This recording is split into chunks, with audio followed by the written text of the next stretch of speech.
Boa noite, Curitiba!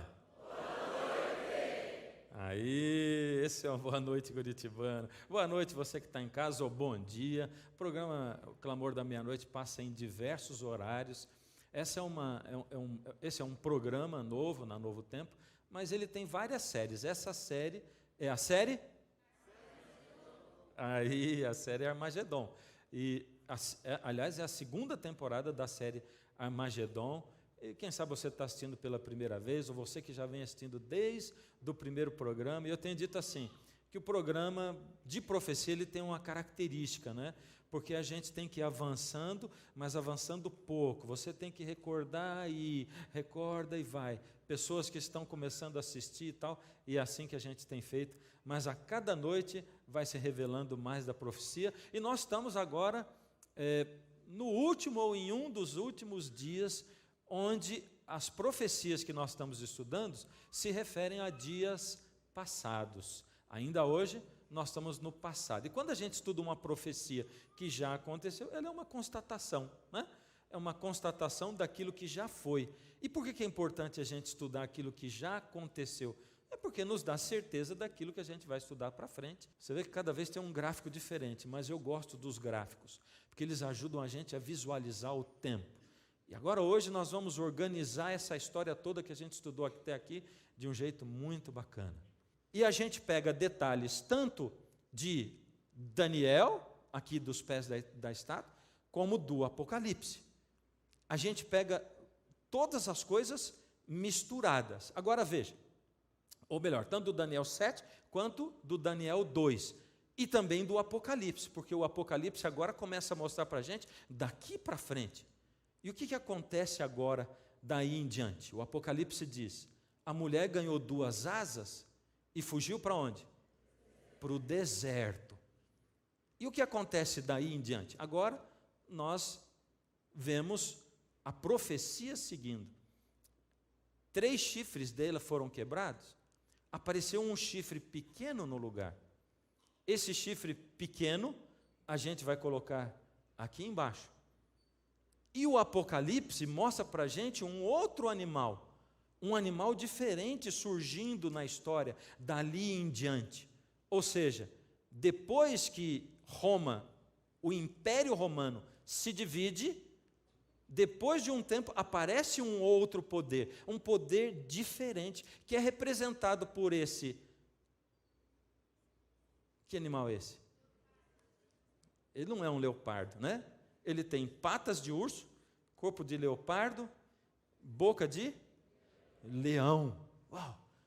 Por isso que a Bíblia chama ele de uma besta fera, um animal diferente. Mas ele é, na verdade, um outro poder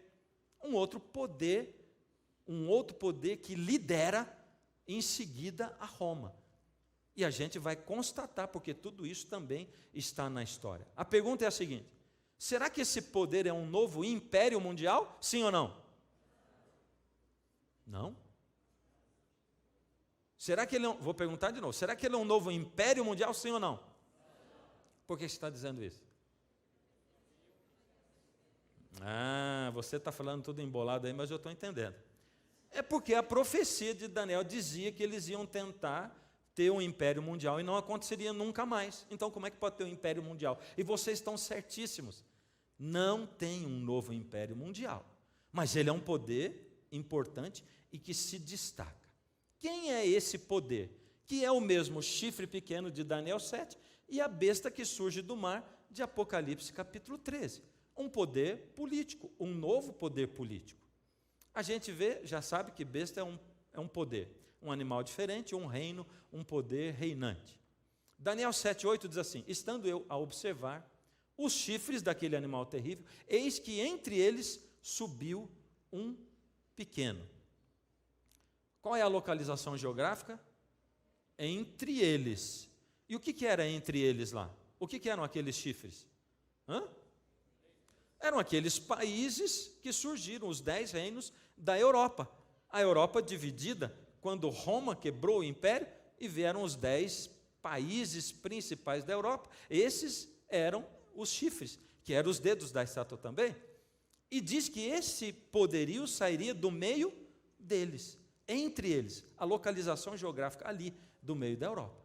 Em que época? Em que tempo ele surgiria? Os 10 chifres correspondem a 10 reis que se levantarão daquele mesmo reino e depois deles se levantará outro. Então, ele já diz para a gente quando surgiria esse poder, que seria depois daqueles 10 reinos. Os 10 reinos viriam primeiro e depois surgiria ele. Então, em que época seria? Depois de 476, que foi quando o Império Romano Ocidental deixou de existir. Aí a gente já sabe que é depois de 476. Qual era o tamanho dele? O que o texto bíblico fala? Estando eu a observar os chifres, eis que entre eles subiu outro pequeno. Qual é o tamanho dele? Ele era pequeno. Ele tinha uma pequena extensão territorial. Porque se ele é um reino, ele tem território. E ele é um reino de uma pequena extensão territorial. Como ele inicia, como ele começa, como aparece esse reino?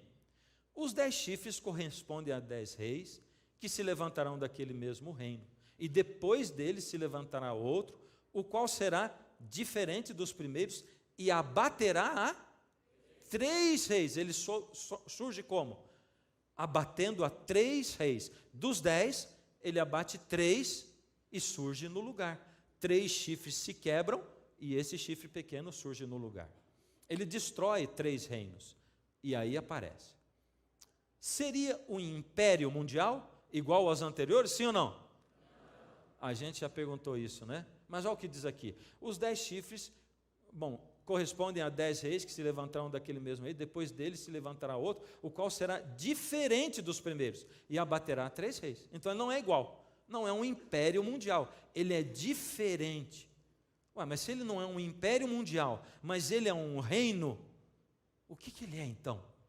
Estranho, não é? Mas diz aí que ele seria diferente. Ora, como nós estamos estudando uma profecia que já aconteceu, a gente vai constatar na história o que é isso. E a Bíblia, a gente fica muito com aquela coisa assim, porque a besta do Apocalipse, a besta... Isso aqui é o quê? É Deus dizendo, olha, esses animais representam poderios religiosos, políticos, e o relacionamento deles com Deus, com o povo de Deus, com o remanescente. Então vamos olhar e ver o que aconteceu na história. Ele não seria um império, por isso ele seria diferente. De natureza diferente, que reino surgiu? Qual foi o reino que surgiu? Que foi na Europa, entre as 10 tribos bárbaras, ou os 10 primeiros reinos, aparentemente pequeno, e que destruiu 3 reinos ao surgir, e que era diferente, porque ele não era um reino só político, ele era político, religioso também. Antes de a gente entender, eu vou começar a apresentar mais algumas características. Está me acompanhando? Está difícil, não? Não, né? Então vamos lá. E eis que neste chifre havia olhos, como os de homem, e uma boca que falava com insolência. Como é que a gente traduz isso? Insolência, a palavra do hebraico significa arrogância. Então ele falava com arrogância. Proferirá palavras contra o Altíssimo. E você lembra como é que Satanás trabalha? Quais são os 2 tipos de artimanha que ele usa? Violência e outro? Engano. Mistura de erro com verdade. Vamos falar os 2 de novo? Para você não esquecer. Satanás sempre age através de pessoas, por isso de reis também, porque os reis são pessoas, dirigentes são pessoas, então ele age através de pessoas, e Deus também age através de pessoas, por isso o grande conflito entre o bem e o mal acontece dentro do meu coração e do seu coração. É você quem permite Deus ou ele trabalhar, e se você não se decidir por um e por outro, você já está decidido, porque a gente nasce nessa terra como pecador, a gente já nasce do lado do inimigo, a gente tem que decidir ir para o lado de Deus, e Deus não obriga. Então, e qual foi a pergunta que eu fiz mesmo? Não lembro, vamos para frente. Foi-lhe dada uma boca que proferia arrogâncias e blasfêmias, e autoridade para agir, quanto tempo? 42 meses, e abriu a boca em blasfêmia. blasfêmias. 42 meses. De vez em quando aparece um negócio de tempo, não aparece? Vou mostrar daqui a pouco outro para você. Se dizer igual a Deus ou ao Filho de Deus é blasfemar. Reivindicar poder para perdoar pecados é blasfemar. Eu estou me dizendo igual a Deus. Proferirá palavras contra o Altíssimo e magoará os santos do Altíssimo. Foi-lhe dado também que pelejasse contra os santos. Você está vendo o texto de Daniel, depois do Apocalipse, eles são paralelos, eles vão falando da mesma coisa, é o mesmo poder. Então, esse poder iria perseguir os santos. Quem são os santos mesmo? Você está acordado ou não? Quem são os santos? O remanescente. Esses são os santos. Em todos os tempos. Hoje Deus tem o remanescente dele. Em cada religião Deus tem o remanescente dele. Ele tem dentro da igreja adventista um monte de gente e tem aquele remanescente que é o fiel dele. Ele tem na católica um monte de gente, mas tem aquele fiel que é o povo dele. Ele tem em qualquer igreja, na batista, aquele monte de gente, mas o fiel que é o povo dele. Deus tem o fiel dele. Independente dessas religiões, de qualquer uma delas, Deus tem o fiel dele dentro de cada uma delas. E esse fiel de Deus é fiel a Deus e à palavra de Deus. É isso que faz a diferença. Acontece que esse poder magoaria, pelejaria, guerraria contra os santos de Deus. Só uma coisa que eu acho muito importante a gente ressaltar: deu-lhes ainda autoridade sobre cada tribo, povo, língua e nação. Olha a extensão desse poder, um poder pequenininho territorialmente, mas com uma extensão de poder mundial, global, um alcance territorial global. Perseguiria então o remanescente, proferirá palavras contra o Altíssimo, magoará os santos do Altíssimo e cuidará em mudar os tempos e a lei. Então aí está dizendo que lá no passado, esse poder que surgiria, mudaria também os tempos e mudaria a lei de Deus. Foi-lhe dada uma boca que proferia arrogâncias, blasfêmias e autoridade para agir durante quanto tempo? 42 meses. Olha outro tempo aqui.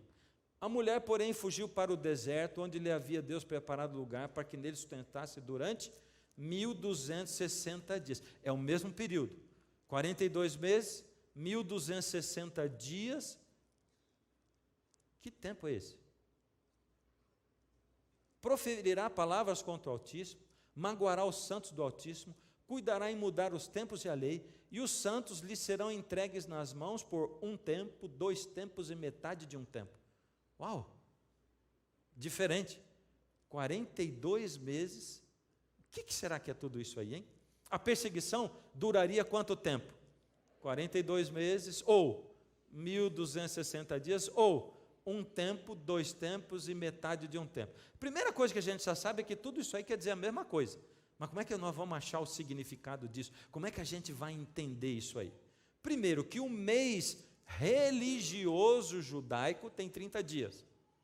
Certo? Então isso quer dizer que 42 meses dá quantos dias?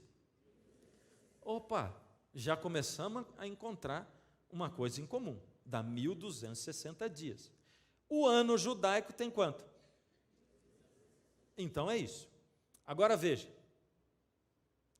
1 tempo é igual a 1 ano. Aquela última informação está errada, hein? O ano judaico não tem 1260 dias, tá? Mas sim, 42 meses tem, ali está errado. 42 meses tem 1260 dias. Agora vamos lá.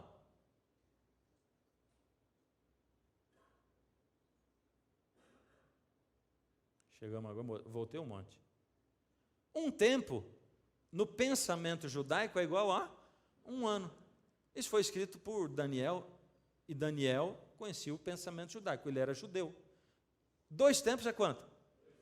E meio tempo? Vocês são muito sabidos, olha aí. Isso quer dizer que 1 tempo, 2 tempos, metade de 1 tempo dá quanto? 1260 dias. Existe um princípio profético na Bíblia que é chamado o princípio de ano. O que isso quer dizer? Que em termos de profecia, quando a gente estuda profecia, a gente tem que calcular um dia igual a um ano. Interessante esse negócio, hein? Um dia igual a um ano. Aonde está a base disso?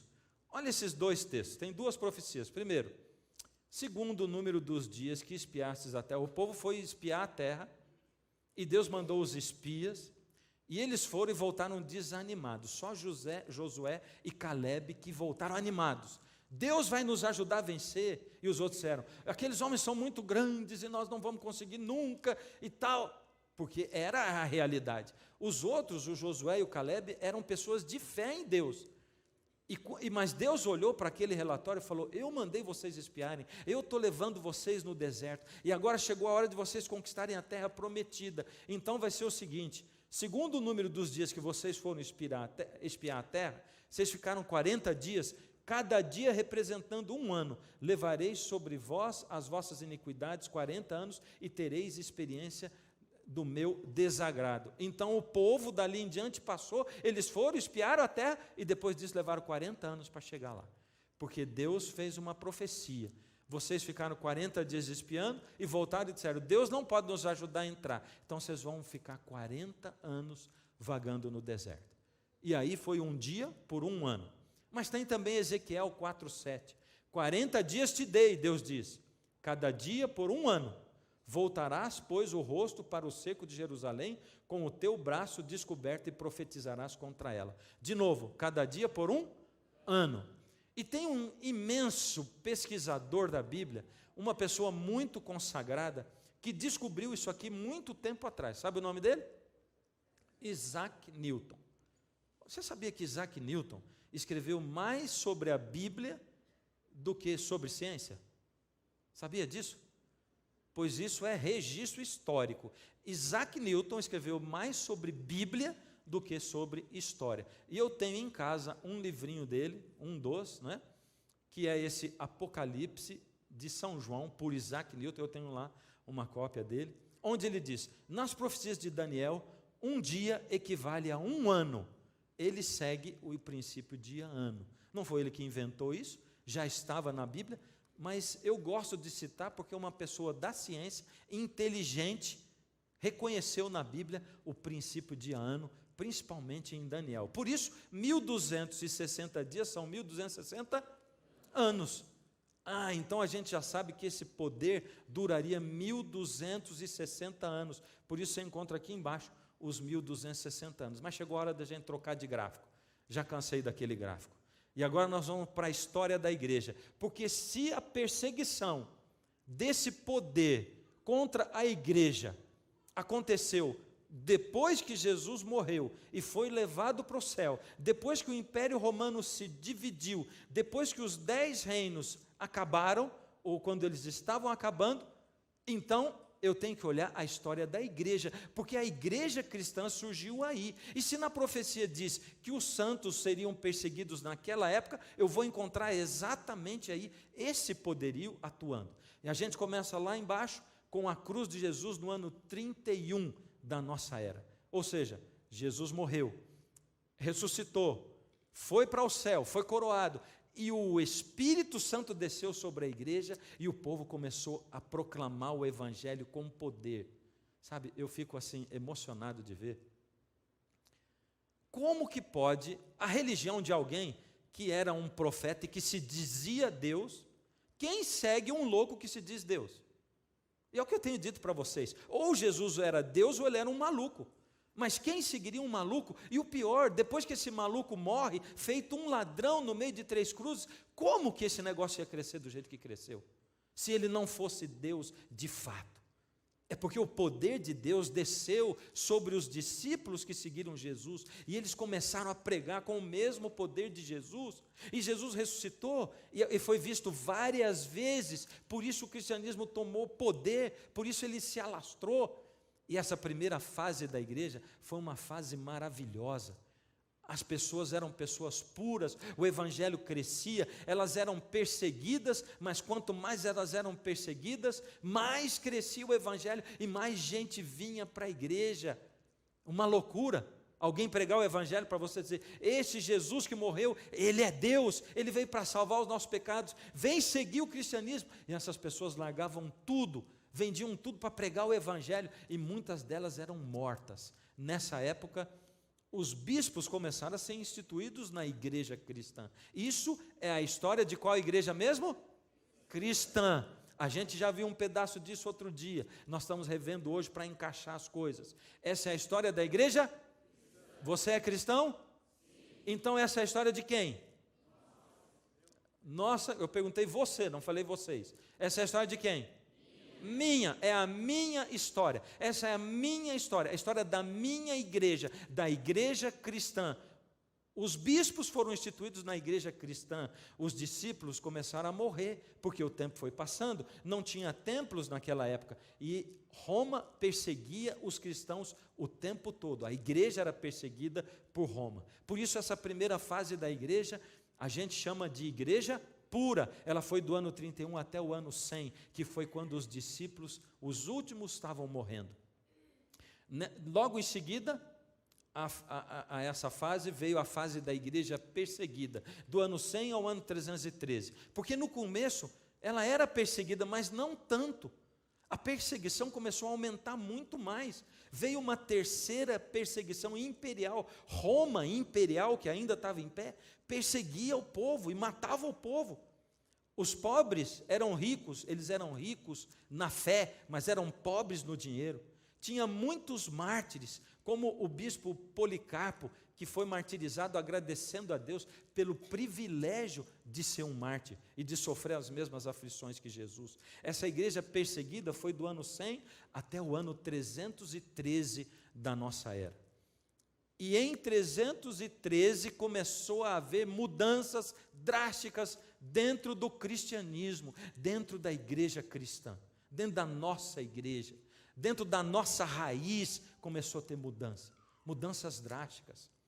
Constantino, em 311, assumiu como imperador, 2 anos antes do 313, porque foi ele a mola para fazer as coisas mudarem dentro do cristianismo.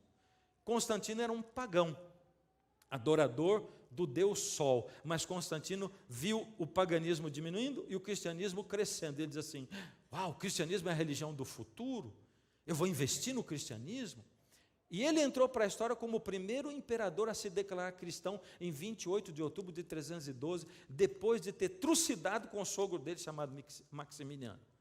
Ou seja, ele matou o sogro, ele se declarou antes servo protegido do Deus Sol invicto, e agora ele se declarou cristão. E ele, visionário, político, começou a sonhar que ele poderia usar a igreja como um instrumento dentro do império. As pessoas têm fé, elas fazem tudo pela fé. Se você não pode com eles, junte-se a eles. Olha, quem sabe foi até ele que inventou essa frase. Não sei não. Porque isso se encaixa muito bem no Constantino. E foi o que ele fez. Ele declarou o cristianismo a religião oficial do Estado, e ele se declarou cristão, e todos os cristãos falaram: amém, graças a Deus, agora nós temos um imperador cristão. A Dilma se batizou, que coisa maravilhosa. Era assim. O efeito era como se o imperador tivesse convertido, e agora ele mudou os caminhos dele, e ele vestiu uma pele de cordeiro, mas ele por dentro não tinha se convertido coisa nenhuma. Ele corrompeu os bispos e os líderes da igreja e começou a inserir costumes que não tinha dentro da igreja apostólica e que você não vê Jesus fazendo. Mas essa é a nossa história. Foi isso que aconteceu na história da nossa igreja, e eu sempre digo para vocês, eu fico envergonhado de saber disso. Envergonhado, mas não, eu vou dizer, sabe quando alguém diz assim: que pecado terrível que ele cometeu. Mas como é que pode? E a Bíblia diz assim: quem está em pé, cuide para que não caia. Então não posso olhar para o passado e dizer assim: mas como aqueles líderes religiosos fizeram isso? Porque eu estou aqui para viver nessa época. E Deus está me falando: você vai se deixar corromper também? Porque o poder corrompe. Toda vez que a igreja, que a religião se une com política, não dá certo. Não dá certo. Não é o desejo de Deus. A igreja se corrompe por causa do poder. o poder humano, mundano. Naquela época, eles começaram a inserir dentro da igreja a oração pelos mortos, e aí está a data. Eles começaram a fazer o sinal da cruz, a cruz começou a ser um símbolo para tomar um lugar que não era um lugar devido. A pessoa que recebe a honra é Jesus, não a cruz. Queima de velas também não existia dentro do cristianismo, começou a acontecer. O uso de imagens de escultura para representar pessoas mortas, pessoas boas, pessoas fiéis, imagens para representar Deus e para representar Jesus, também não tinha antes, e não tinha como ter, porque os primeiros cristãos eram judeus, e os judeus guardam, até hoje eles pregam os 10 mandamentos, e o segundo mandamento diz o quê? Não farás para ti imagem de escultura. Então não tinha isso dentro do cristianismo, e as roupas diferentes para o clero também foram instituídos naquela época, uma diferenciação entre o clero e as pessoas comuns. Quem era o povo de Deus nessa época? Era o povo remanescente. Quem é o remanescente mesmo? É o povo fiel de Deus que está dentro da religião. É o povo fiel de Deus que está dentro ali. É por isso que Jesus diz assim, eles passaram no meio da plantação e tinha o joio no meio do trigo. Os discípulos, vamos arrancar esse joio? E Jesus disse, não, porque se você arrancar o joio, vai sair também o trigo. Espera o dia da colheita. Jesus contou essa parábola. O dia da colheita é a volta de Jesus. Lá ele vai separar o joio do trigo. Até lá, e aqui eu tenho um recado para você que vive se decepcionando com gente dentro da igreja, sabe? Para você que vive dizendo, porque eu fui para a igreja, eu fui, mas depois eu saí porque eu me decepcionei com as pessoas, porque eu esperava que tivesse pessoas cristãs lá dentro, eu esperava, você esperava o quê? Deus não está chamando você para ser servido, você está no lugar errado. A igreja não é um lugar para você vir, para ficar assim, me abrace todo mundo, sorria todo mundo para mim, todo mundo é santo e eu quero que todo mundo me atenda e me. Deus está chamando você para servir o outro. A igreja não é um berçário, não é um transatlântico, não é uma viagem festiva, é um navio de guerra. Você está sendo chamado para ser soldado, está confundindo as coisas. Para de ficar se magoando e tal. Eu esperava, não espera, faz. Entende? Porque você vai encontrar, assim, dentro de qualquer igreja cristã, gente que para ser ruim tem que melhorar muito ainda. Você vai encontrar, está misturado lá. Está misturado, e tem gente muito, muito boa, e tem gente que a gente não sabe se é ruim ou se é boa. Aliás, em alguns momentos, nem eu sei se eu sou bom ou se eu sou ruim. Porque o pecado, ele é terrível dentro da gente. E eu vivo clamando a Deus e pedindo, Deus, por misericórdia, não deixa aparecer a miséria do pecador que eu sou. Pega e coloca o caráter de Cristo em mim, Pai, muda, porque muitas vezes, Pai, eu quero fazer o certo e eu faço o errado. Eu estou esperando o Senhor me mudar, Pai, mas eu estou esperando com atitude, eu quero que o Senhor me mude. Então, dentro da igreja tem o remanescente fiel de Deus, mas tem também gente ruim, também tem gente mais ou menos, e tem gente que engana, porque o inimigo trabalha pelo engano. Na história da igreja, essa terceira fase da igreja foi a da igreja corrompida, mas essa ainda não foi a pior fase de todas, porque depois disso veio mais. Nessa época, a igreja não tinha líder oficial. Foi mudada a capital do Império de Roma para Constantinopla, a atenção ficou em Constantinopla, Roma ficou sozinho, o bispo de Roma ganhou mais poder. E começou a ter uma disputa entre os bispos de Roma e Constantinopla. Isso é a história da nossa igreja, a história do cristianismo. E começou a ter uma disputa entre os dois. E isso quem resolveu foi o imperador Justiniano, que em 533 fez uma carta afirmando que o bispo de Roma, a partir dali, seria o cabeça de todas as santas igrejas e cabeça de todos os santos sacerdotes de Deus. Justiniano em que ano? 533. Mas o bispo de Roma ainda estava amarrado, ele não tinha como assumir o poder todo, porque tinha 3 reinos, daqueles reinos bárbaros, atrapalhando. Os 3 eram hereges, e eles não cediam ainda à igreja. Eles não concordavam com aquilo. Eram os vândalos, os érulos e os ostrogodos. Um nome bonito para você colocar no seu filho, ostrogodo. O que é que você acha? Eu gosto de pegar esses nomes diferentes, né? Quem sabe eu convenço meu filho de botar no neto quando ele nascer. Não põe nem no cachorro. O cachorro não chama mais Lulu. Meu filho tem um cachorro que chama... não vou nem dizer, porque vai ter alguém aqui com o nome do cachorro. Não vou falar. É nome de gente que ele pôs. Não posso nem dizer o nome. 534, 493, esses impérios saíram. Mas faltava ainda os ostrogodos. E, finalmente, os ostrogodos que dominavam Roma e que estavam atrapalhando para que o bispo de Roma fosse soberano, em 538, Justiniano, junto com o poder da igreja, foi lá e derrotou os hereges ostrogodos. Agora sim, o Papa tinha a supremacia. E a supremacia do Papa começou lá em 538. A gente vai na profecia e diz assim: os 10 chifres correspondem a 10 reis que se levantarão daquele mesmo reino de Roma imperial. Depois dele se levantará outro, o qual será diferente dos primeiros, e abaterá a 3 reis. Agora que nós vamos ver a coisa começando a se mostrar, e a gente vendo o que a história mostra para nós.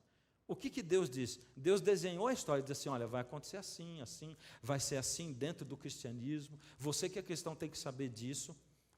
A partir do ano 538 começa a supremacia papal, durante 1260 anos, que é o que a profecia diz. Por isso, essa supremacia acabaria em que ano mesmo? 1798. E o que aconteceu durante esse tempo? No século VIII, Pepino o Breve, que era o imperador, doou para a igreja territórios no centro e norte da Itália, e eles se tornaram os estados pontifícios. A partir daí, a igreja começou a ser também um país. E você pode ver que até hoje, quando o Papa recebe a tiara dele papal, ele também é coroado o quê? Rei de Roma. Entende? Acontece até hoje.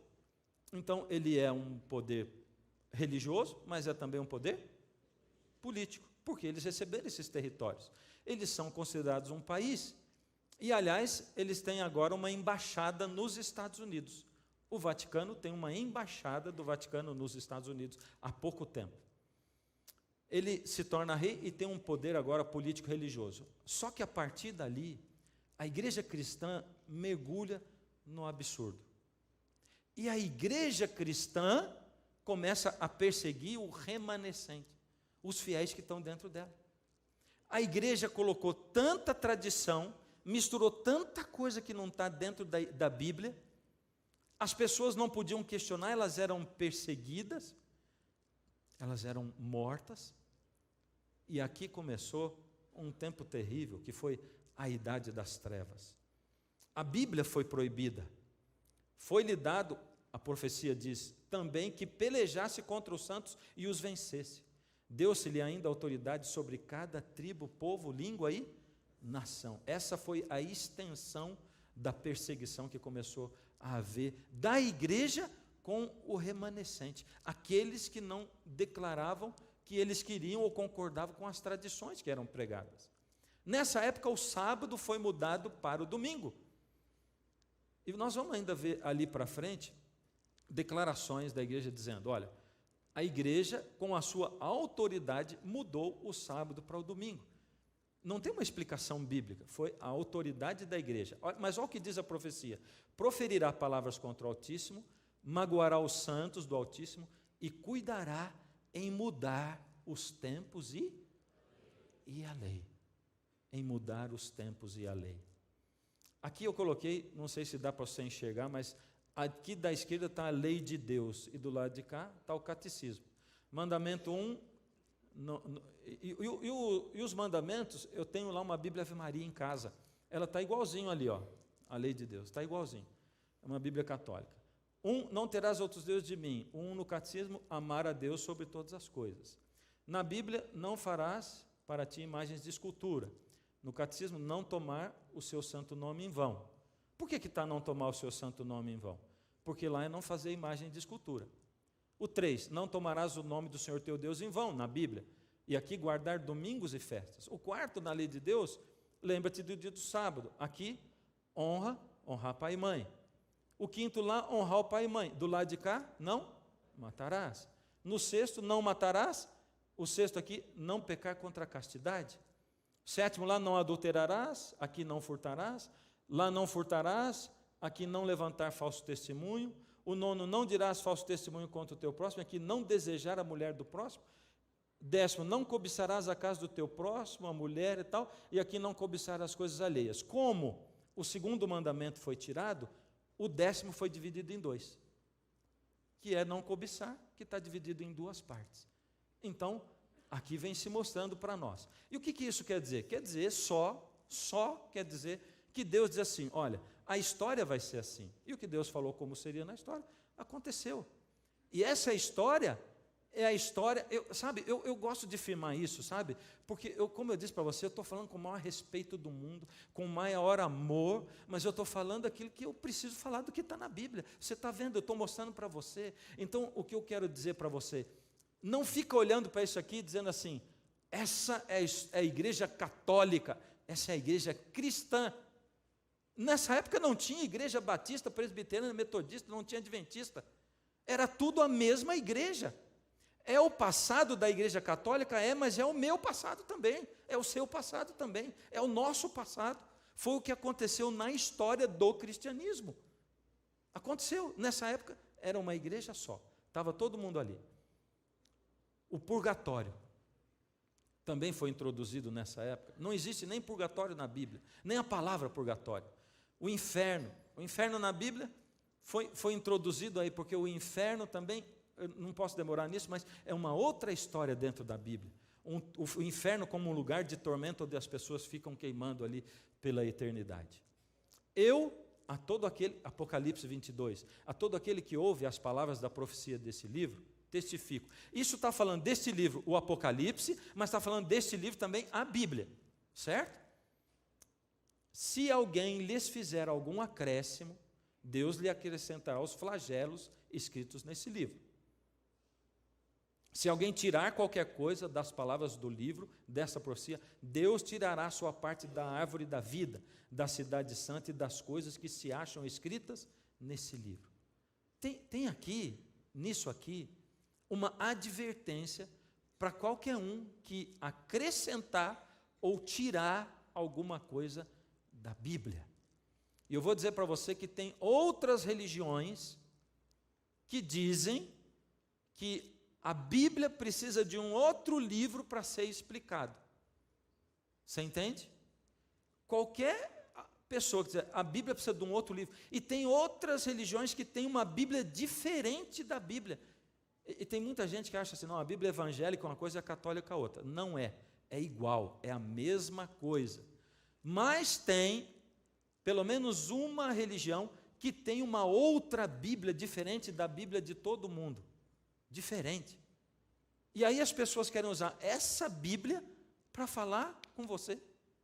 Ora, para pregar tem que pregar com a Bíblia, porque se alguém acrescentar alguma coisa, vai sofrer os flagelos desse livro, e se tirar também. Não tem que pôr nem que tirar, e a Bíblia tem que ser explicada por ela mesma, não precisa de nenhum profeta, nenhuma profetisa, não precisa de ninguém para explicar a Bíblia. A Bíblia se explica por ela mesma. Você entende? Não tem que ter explicação de mais ninguém para a gente entender a Bíblia. Nessa época também, foi incluído dentro da igreja o fato de seres humanos se tornarem vigários de Cristo, ou representantes de Cristo. Representante, aquele que está no lugar de Cristo. E por isso ouvirem confissões de pecado. E a profecia diz, foi-lhe dada uma boca que proferia arrogâncias e blasfêmias, e autoridade para agir 42 meses, e abriu a sua boca em blasfêmias contra Deus. Blasfêmia, o querer se fazer como Deus, o querer se fazer igual ao Filho de Deus, o querer perdoar pecados. Quem sou eu, um ser humano, para perdoar pecados? E a Inquisição que mergulhou no absurdo dos absurdos nessa época. Quem era o povo de Deus nessa época? O remanescente. Deus tinha o povo dele nessa época? Tinha. Assim como Deus tem hoje, independente da sua religião, Deus tem o povo dele. E eu quero ler aqui na Bíblia, João capítulo 10. Abre aí a sua Bíblia em João capítulo 10. Vamos abrir a palavra de Deus. Aqui tem um monte de texto da palavra, eu gosto de pegar ela também. 10, verso 1. Achou? Verso 1. Em verdade vos digo, o que não entra pela porta do aprisco das ovelhas, mas sobe por outra parte, esse é ladrão e salteador. Aquele, porém, que entra pela porta do aprisco, esse é o pastor das ovelhas.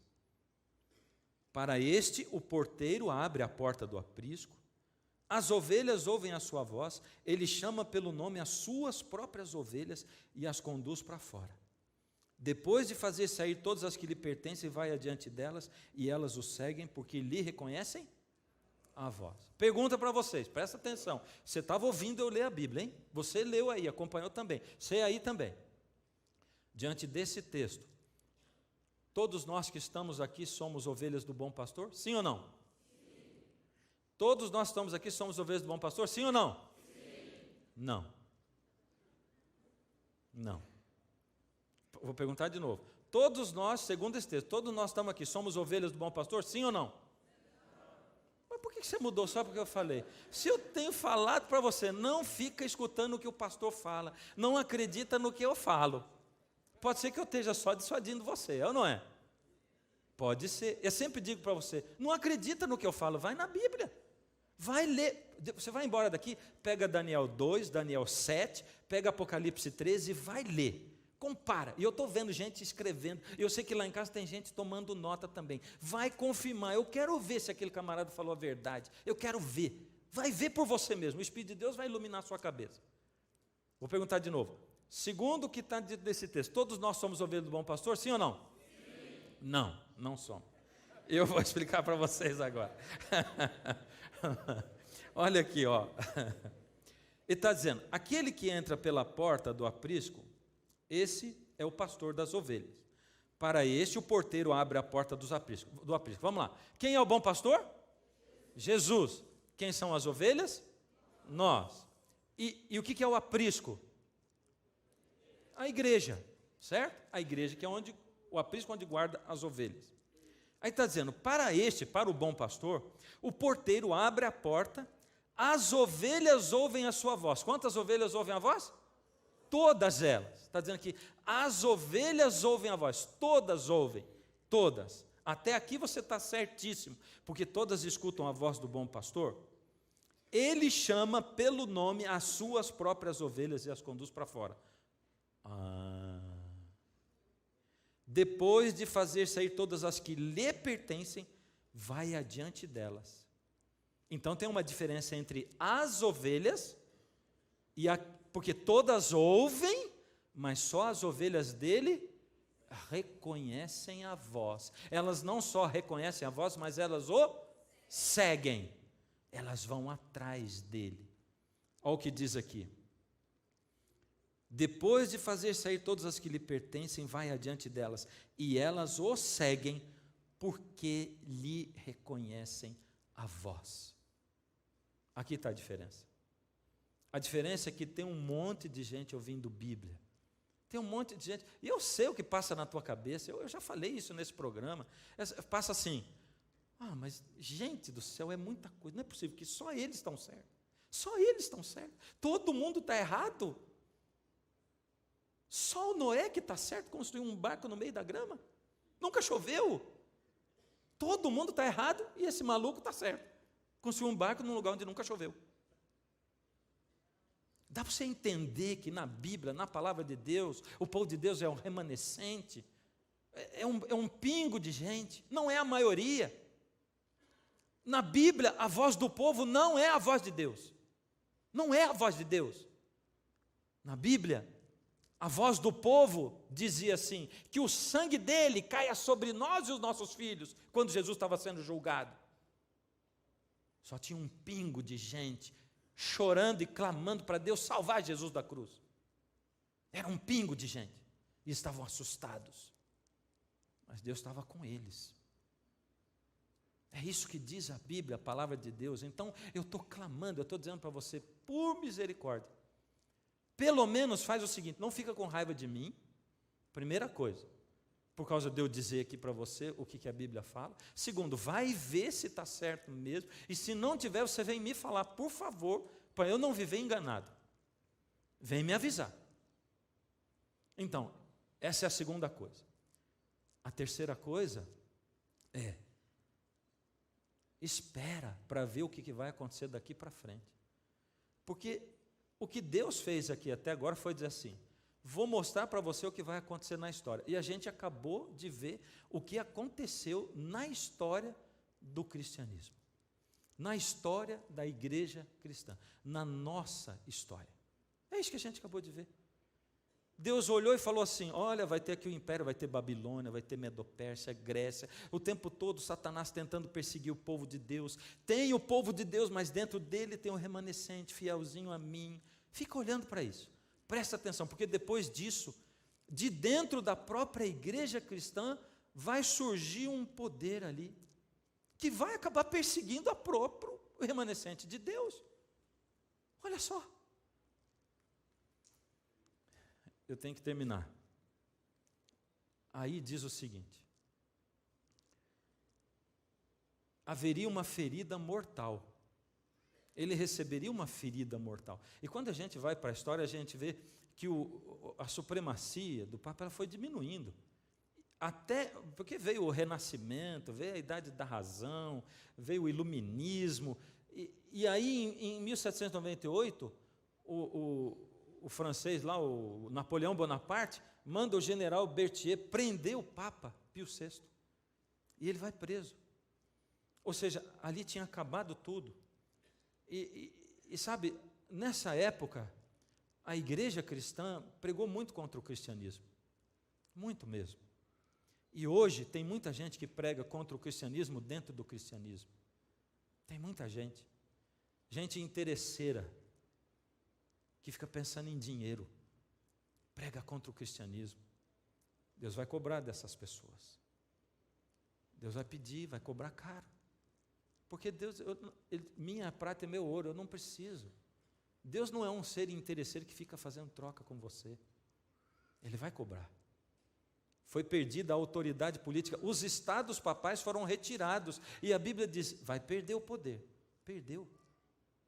Então vi uma de suas cabeças como golpeada de morte, é o que diz Apocalipse 13:3, cumprindo a profecia direitinho. E eu não pus o resto desse texto aqui, mas o resto diz assim, mas a sua ferida foi curada.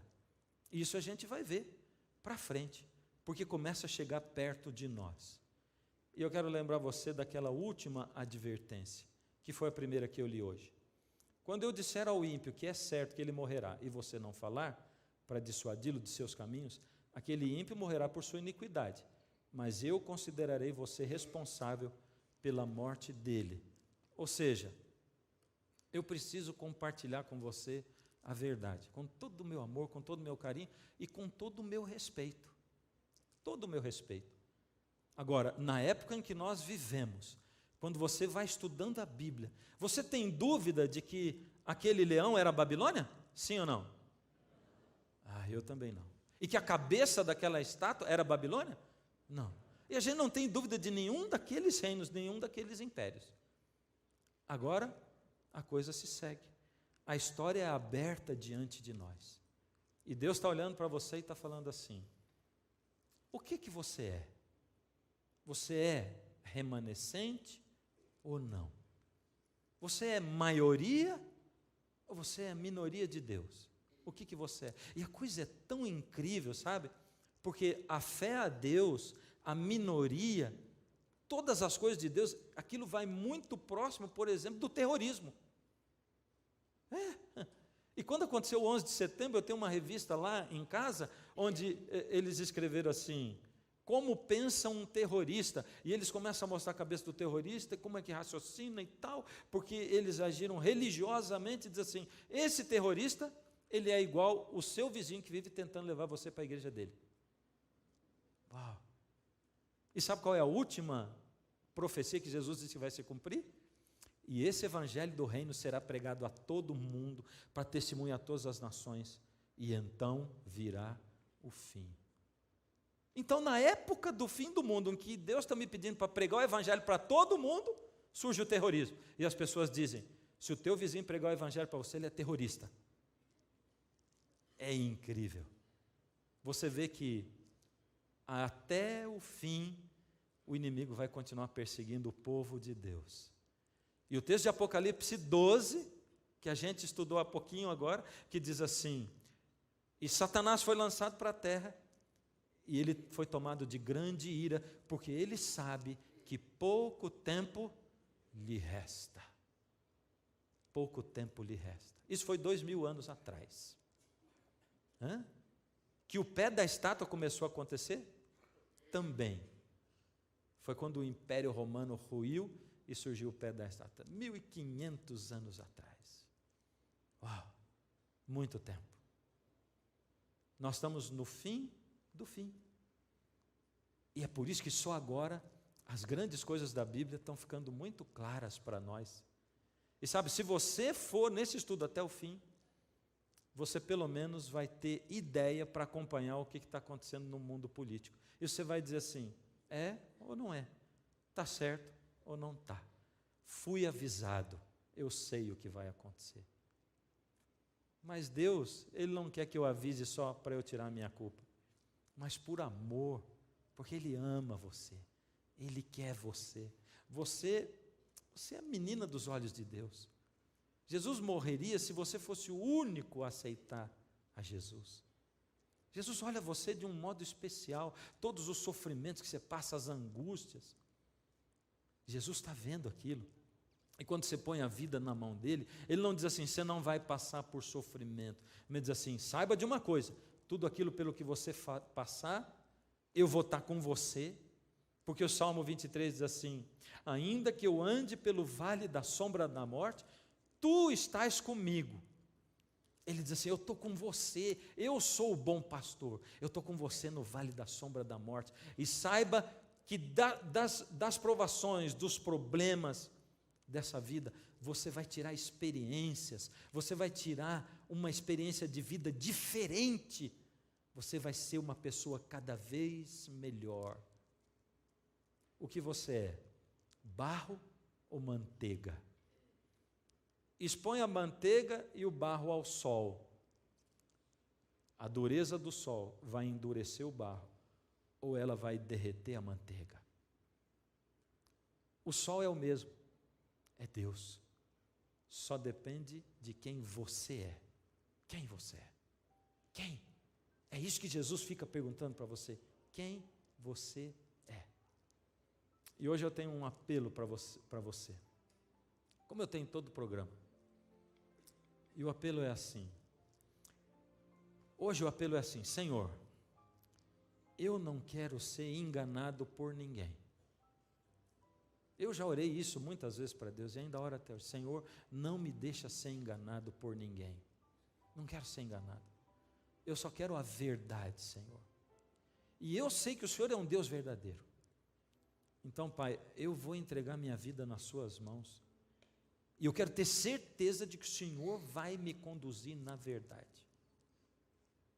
Então eu vou fazer um apelo igual eu fiz outro dia, de novo. E que vai ser para você e para quem está em casa.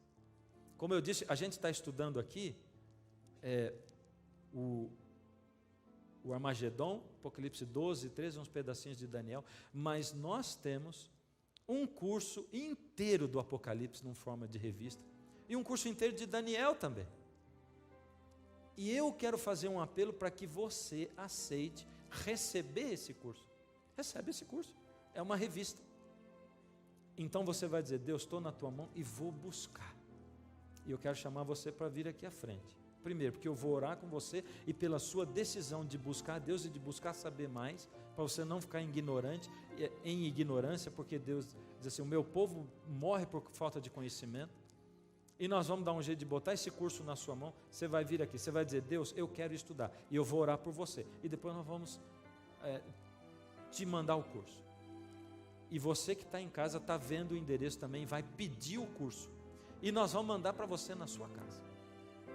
E eu quero ver você aqui. É uma decisão assim: Deus, não quero ser enganado, quero me colocar na sua mão e quero estudar mais. E eu vou pedir para Deus abençoar a sua decisão. Vem para cá. Quero orar por você. Cadê você? Sai, vem. Não fica aí sentado esperando. Mas se tiver alguém ainda aí, vem. Porque eu quero orar junto com você, para Deus dirigir sua vida, para Ele abençoar o seu propósito de estudar, de entregar sua vida na mão dEle, e você também em casa. Vou orar por você que está aí também.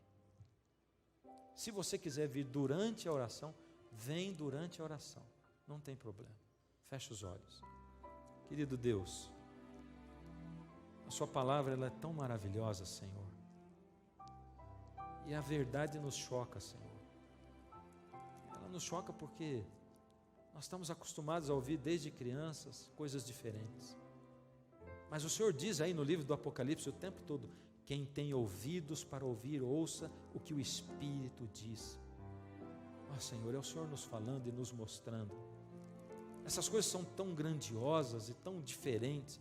A primeira coisa, Pai, nós não queremos ser enganados. Nos ajuda, Pai.